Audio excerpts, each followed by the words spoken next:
देखिए 1991 का जो एक्ट है वो बिल्कुल एक साफ है कि कोई भी हिंदुस्तान की जो रिलीजियस प्लेसेस हैं उन पे जो स्टेटस है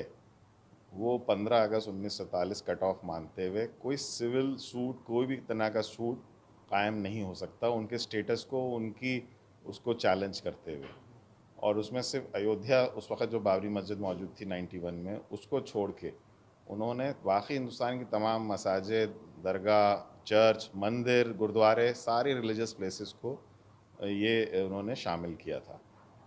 पर ये मसला अलग है, इन्होंने जो वहाँ की लोकल एडमिनिस्ट्रेशन ने अपनी प्रोसीडिंग में उसके टाइटल ही को चैलेंज कर दिया, जो कि बिल्कुल ही गलत है।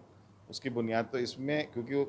91 का जो एक्ट है उसके बाद जो बाबरी मस्जिद का 9 नवंबर का 2019 का फैसला है, बिल्कुल वाजे कर दिया है कि उन्होंने प्लेसेस वर्शिप एक्ट को basic structure of the constitution में शामिल कर दिया है, जिसकी वजह से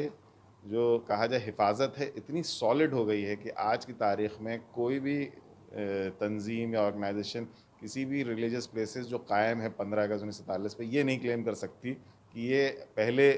हमारी थी या दूसरी थी। बट सरकार का जो यहाँ पे राम सनेही घाट में जो लोकल एडमिनिस्ट्रेशन का जो रवैया रहा, उन्होंने एक क्लेम ये कर दिया है कि ये कभी से मस्जिद ही नहीं थी।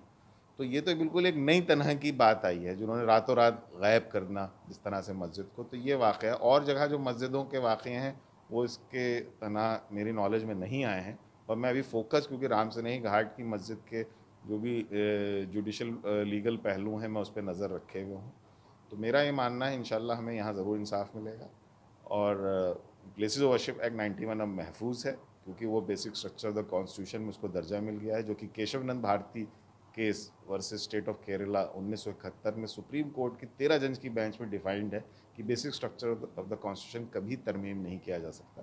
तो इंशाल्लाह वो भी कायम है और इस पे भी हमारा भरोसा है कि हाँ, ये जितने भी मुकदमे हुए हैं इसमें इंसाफ ज़रूर मिलेगा।